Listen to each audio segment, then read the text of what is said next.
A paz do Senhor e Salvador Jesus Cristo, amado irmão ou amada irmã. Mais uma vez é com muita alegria que eu venho falar com você. Em primeiro lugar, eu quero agradecer a Deus por mais esta rica oportunidade, por mais este privilégio, por mais esta honra e por mais este milagre, tá? Hoje eu venho trazer uma mensagem que eu senti que Deus está me cobrando para estar trazendo essa mensagem. Estou tendo muitos impedimentos para estar trazendo essa mensagem para você, tá? Mas acredito que Deus vai nos dar a vitória e Ele vai fazer com que essa mensagem chegue aos nossos corações para a nossa edificação, tá? Já quero te alertar, né? Já quero pedir a sua paciência, quero pedir a sua compreensão, que a mensagem de hoje é uma matéria bem complexa que vai despender um tempo a mais, né? Deus me deu uma estratégia de estar repartindo essa mensagem em duas partes, primeira e segunda parte, tá? Porque eu cheguei a fazer um vídeo de 30 minutos, recebi uma mensagem da TIM que bloqueou o vídeo, depois eu fiz mais um vídeo de 50 minutos, também não consegui postar no YouTube, ontem eu fiz um vídeo de 1 hora, também não consegui postar esse vídeo, né? Então o Espírito Santo me deu a estratégia de estar repartindo essa mensagem em duas partes, tá bom? Então o tema da mensagem de hoje é: evangelize como o apóstolo Paulo. Primeira parte. Evangelize como o apóstolo Paulo. Primeira parte. Em primeiro lugar, amado irmão ou amada irmã, eu quero te conscientizar o privilégio, a honra e a importância que é nós evangelizarmos as pessoas, né? Anunciarmos o Evangelho, a palavra de Deus, né? Divulgarmos, levarmos a palavra de Deus para que as pessoas sejam alimentadas, sejam edificadas, ainda mais nos dias de hoje, né? Nunca a humanidade precisou tanto da palavra de Deus, porque estamos vivendo dias difíceis, muito difíceis, né? E somente a palavra de Deus, somente o Espírito Santo é quem vai nos dar força, quem vai nos dar fé, quem vai nos dar sabedoria para vencermos os dias maus, tá bom? Então o Espírito Santo separou para nós estarmos estudando, aprendendo qual era o perfil de Paulo para evangelizar, para nós também evangelizarmos como o apóstolo Paulo. Então Deus separou aqui para nós o Atos, capítulo 13.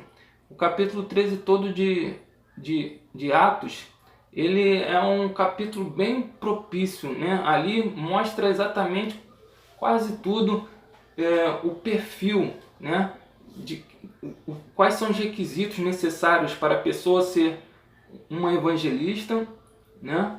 E o que ela vai enfrentar por ser evangelista, tá bom? Então vamos, se você tiver oportunidade, agora ou depois, estar acompanhando, também vai ser muito bom, tá? Então diz aqui o versículo 1, eu vou estar lendo, né, alguns versículos, vou ler 16 versículos, né, porque esse capítulo 13 eu separei 32 versículos, mas como essa é a primeira parte, vou estar lendo 16 versículos, tá? Então diz aqui o versículo 1.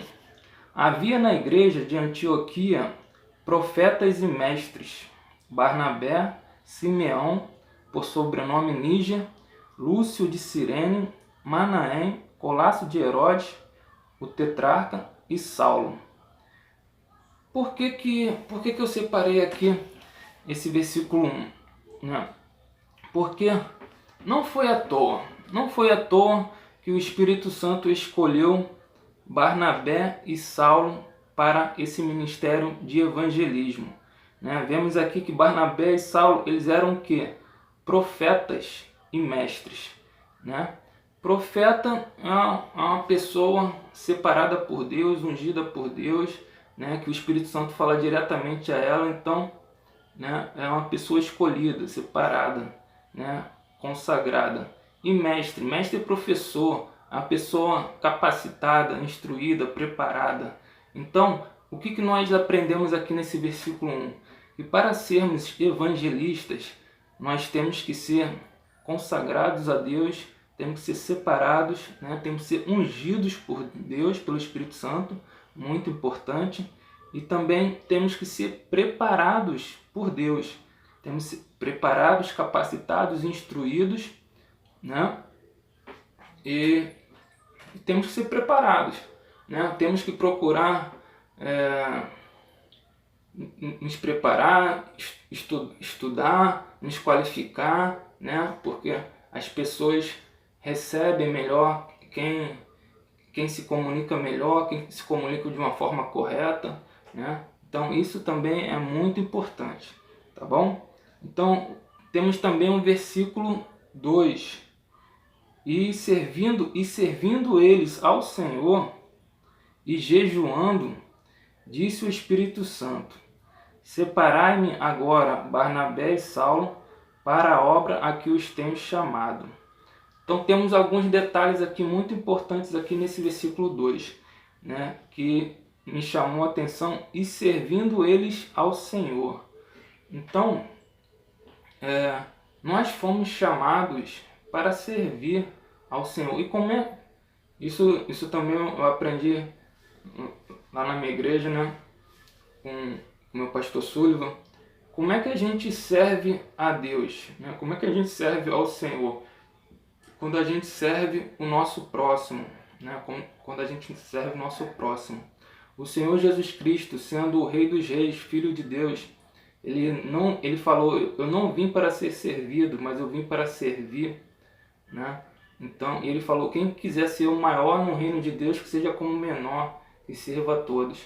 Então a verdadeira evangelista está sempre procurando servir ao seu próximo, né?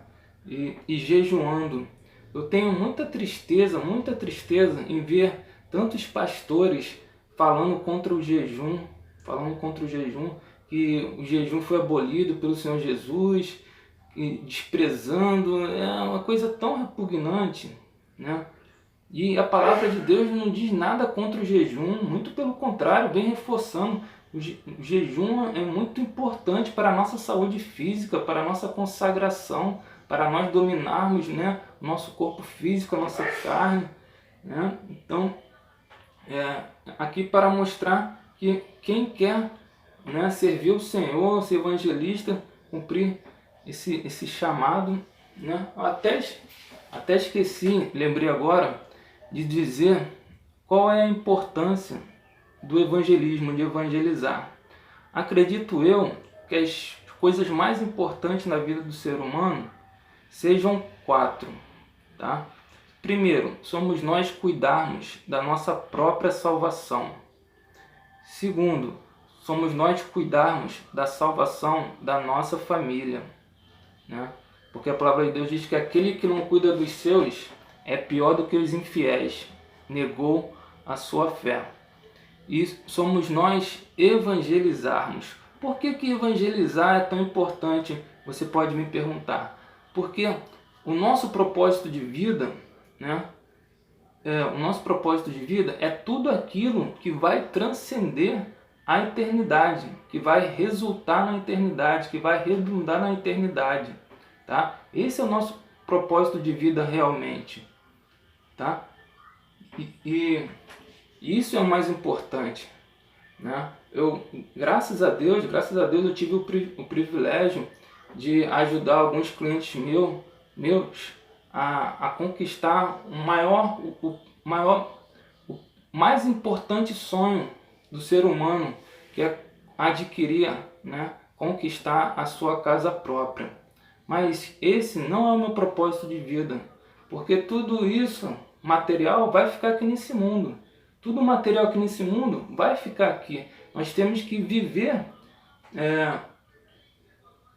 focando, né, semeando, essa é a palavra adequada. Nós temos que viver semeando para a eternidade. aí sim a nossa vida realmente vai valer a pena, porque nós vamos semear para a eternidade, né? E vamos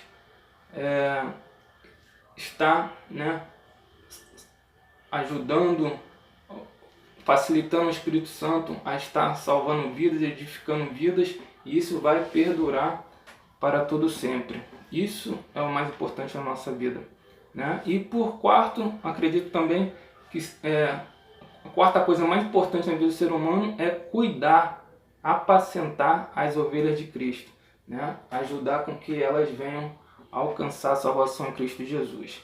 O restante, todo o restante que nós fazemos, nós vai ficar aqui nessa terra, né? Vai ficar aqui nessa terra, tá?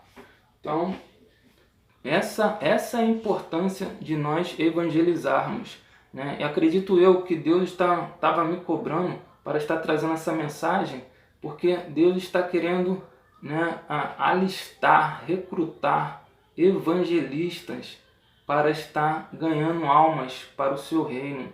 Porque infelizmente o inimigo está tendo muito sucesso em levar muitas almas para o inferno, né?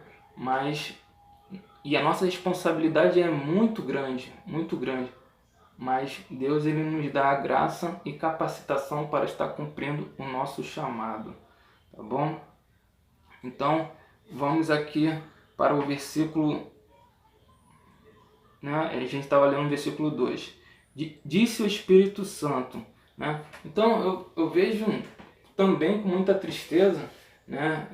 Muitos pastores dizem que Deus só fala somente através da palavra de Deus. Tudo bem, com certeza, Deus fala pela palavra de Deus, sem dúvida alguma. Mas parece que eles não creem que nós somos a habitação do Espírito Santo. E aqui diz muito claro que disse o Espírito Santo. Então, parece que esses pastores não acreditam que o Espírito Santo fala conosco, né? Fala conosco que somos a sua habitação, a sua morada, né? E já teve pessoas já me perguntando, mas como é que foi que Deus falou com você? E a gente fica meio sem explicar, porque não tem uma forma, Deus me falou dessa forma, eu ouvi, não. A gente, no nosso entendimento, parece que o Espírito Santo coloca um entendimento na nossa mente, né? E a gente sente que é algo divino falando conosco, que é Deus, né? Que de nós mesmos não temos nada de bom, né? E aqui a gente vê que separai-me agora, Barnabé e Saulo, para a obra que eu os tenho chamado. Então, para ser um evangelista, né, de grande alcance, uma evangelista, né, tem que ser pessoas separadas por Deus, né? Tem que ser pessoas separadas por Deus. Eu sei que o Senhor Jesus Cristo falou, ide por todo mundo e pregar o evangelho a toda criatura, mas nós vamos ver aqui mais à frente que não são todas as pessoas que suportam esse ministério de evangelismo. Então acredito eu que são pessoas separadas por Deus, determinadas por Deus, e acredito, né, que você seja essa pessoa separada por Deus para estar cumprindo esse ministério maravilhoso de evangelismo, tá bom? E o Espírito Santo falou aqui, separai-me para a obra a que os tenho chamado, né? Então esse ministério de evangelismo é um chamado que Deus tem na nossa vida, né? E nós temos que cumprir esse ministério com grande prazer, com grande alegria. Isso não pode ser um peso na nossa vida, muito pelo contrário, mas isso tem que ser uma alegria muito grande, um prazer muito grande, porque a palavra de Deus diz, conformosos são os pés daqueles que anunciam as boas notícias, né? Nós temos uma honra muito grande, porque o mundo, a maioria das notícias do mundo só é somente de desesperança, de sofrimento e desesperança. Nós temos a mensagem de esperança para a humanidade, tá bom? Então, e diz aqui o versículo 3. Então, jejuando e orando, e impondo sobre eles as mãos, os despediram.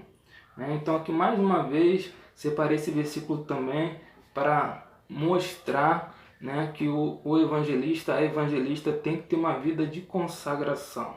Uma vida de consagração a Deus, de jejum, de oração.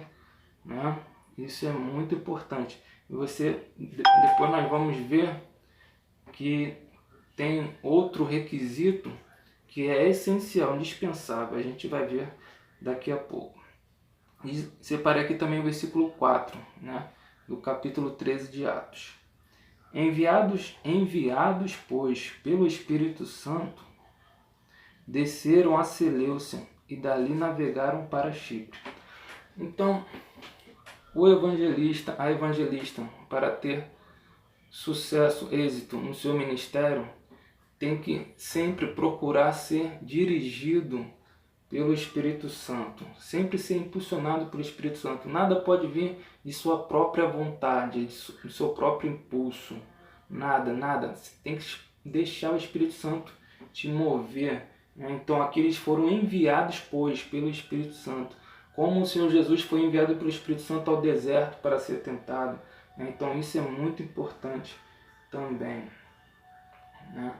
E aqui eu separei esse versículo também para mostrar outra característica muito importante de todo evangelista e de todo evangelista.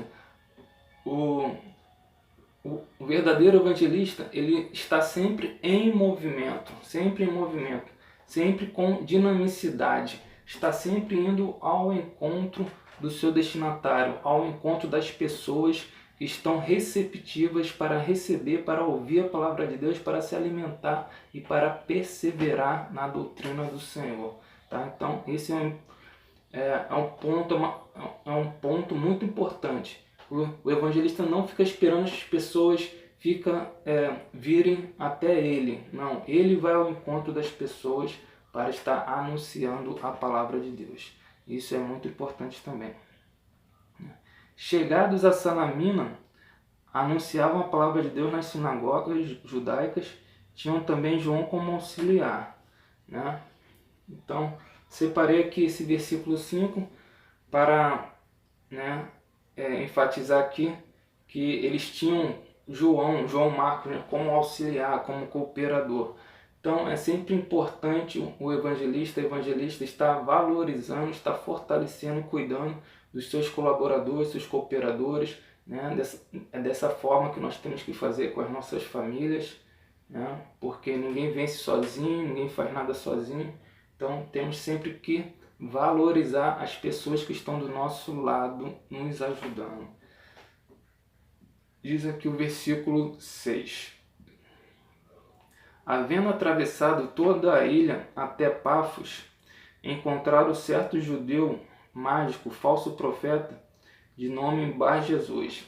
Então separei esse versículo aqui de novo para corroborar, para endossar, para enfatizar mais uma vez que o evangelista ele não mede esforço, não mede sacrifício, não mede sofrimento para fazer a obra de Deus, a obra cumprir seu ministério de evangelismo. Se tiver que andar quilômetros, vai andar quilômetros. O verdadeiro evangelista ele não mede esforços para estar cumprindo o seu ministério, o seu chamado,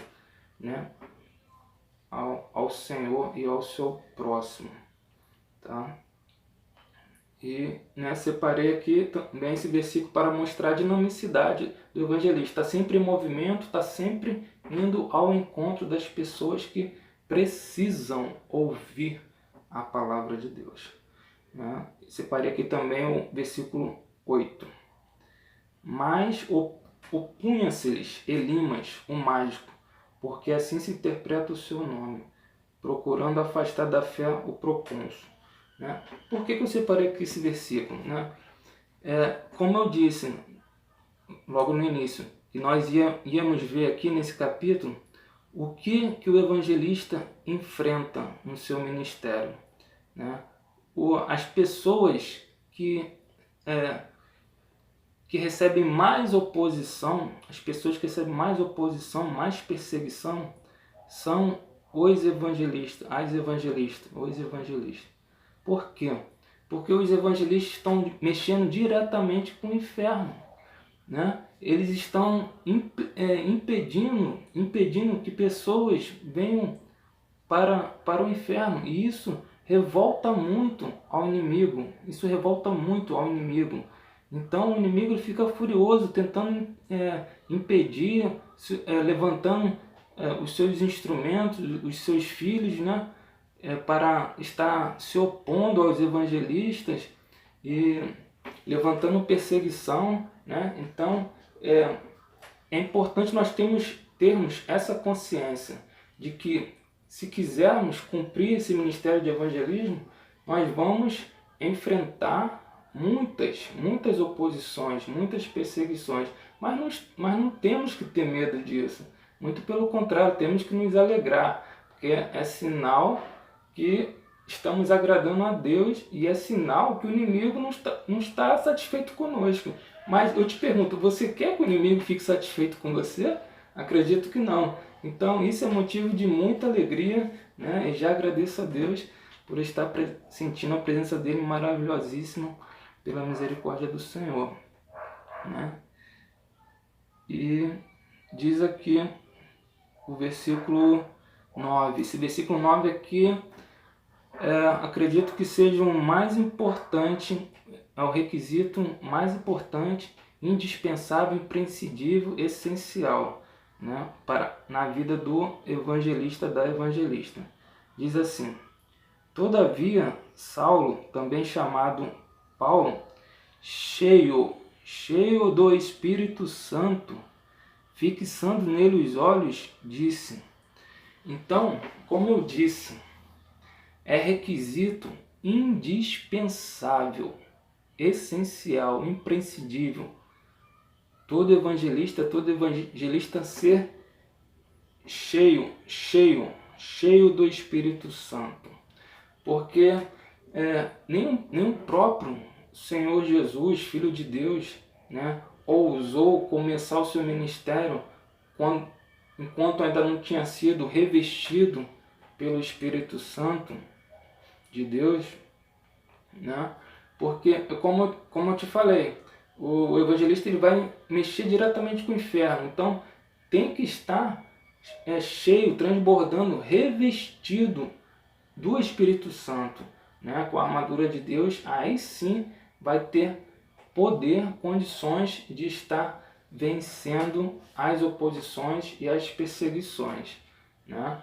Porque se o evangelista estiver em pecado, se o evangelista não estiver com compromisso com Deus, ele vai ser envergonhado pelo inimigo, tá bom?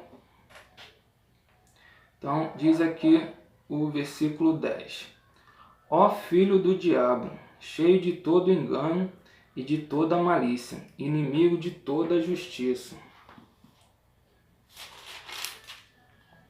não cessarás de perverter os retos caminhos do Senhor? Eu separei esse versículo aqui porque,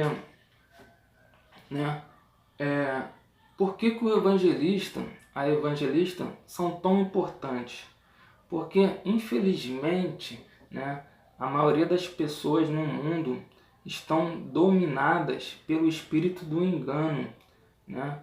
O diabo, né, o inimigo está enganando muitas pessoas no mundo.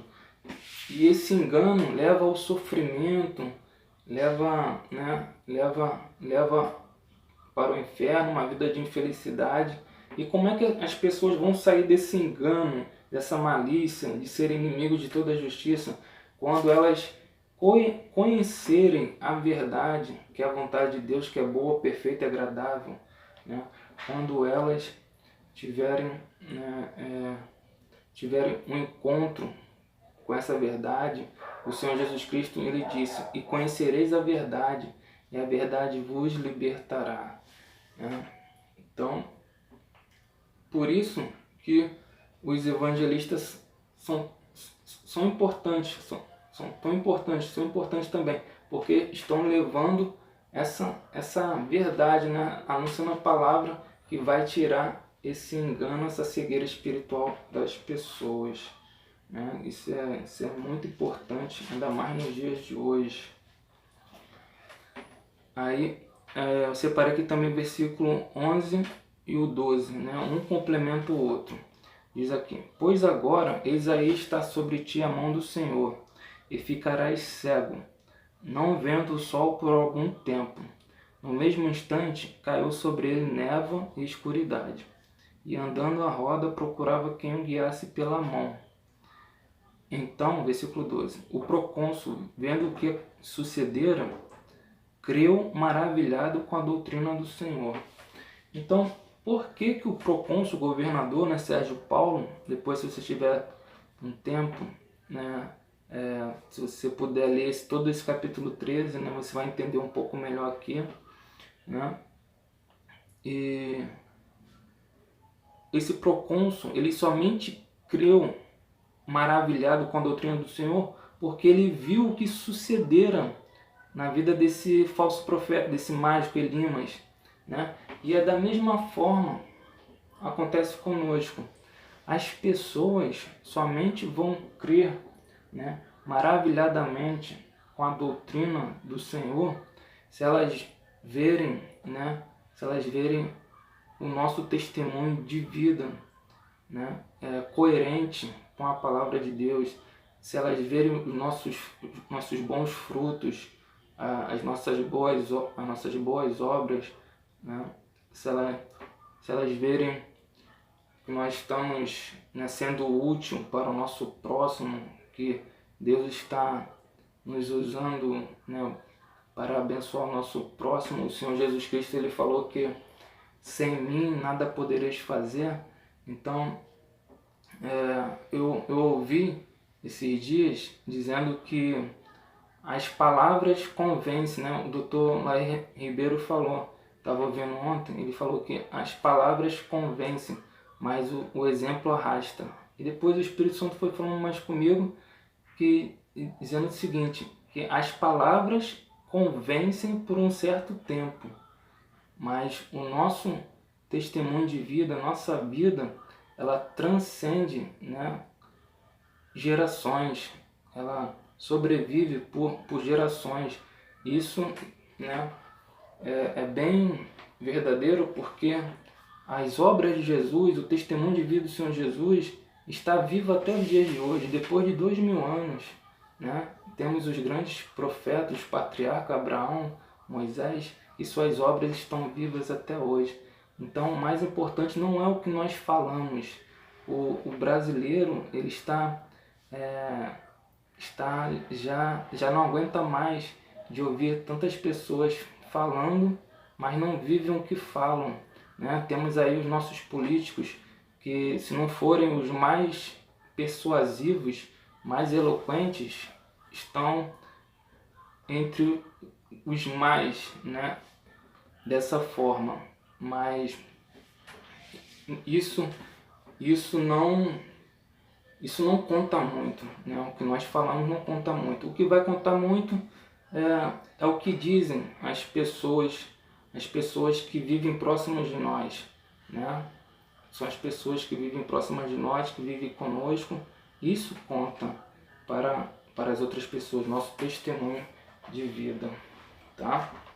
Então, essa primeira parte eu vou estar parando por aqui, porque eu quero estar fazendo no máximo esse vídeo, essa mensagem em 30 minutos, né, para ver se eu consigo postar no YouTube, tá bom? Então, vocês podem aguardar que, se Deus quiser, vou estar postando também a segunda parte, né? E vamos ver se a gente consegue terminar esse capítulo 3 aqui, que é muito importante, né? Aprendi muito e eu acredito que Deus estava me cobrando para trazer para você, tá bom?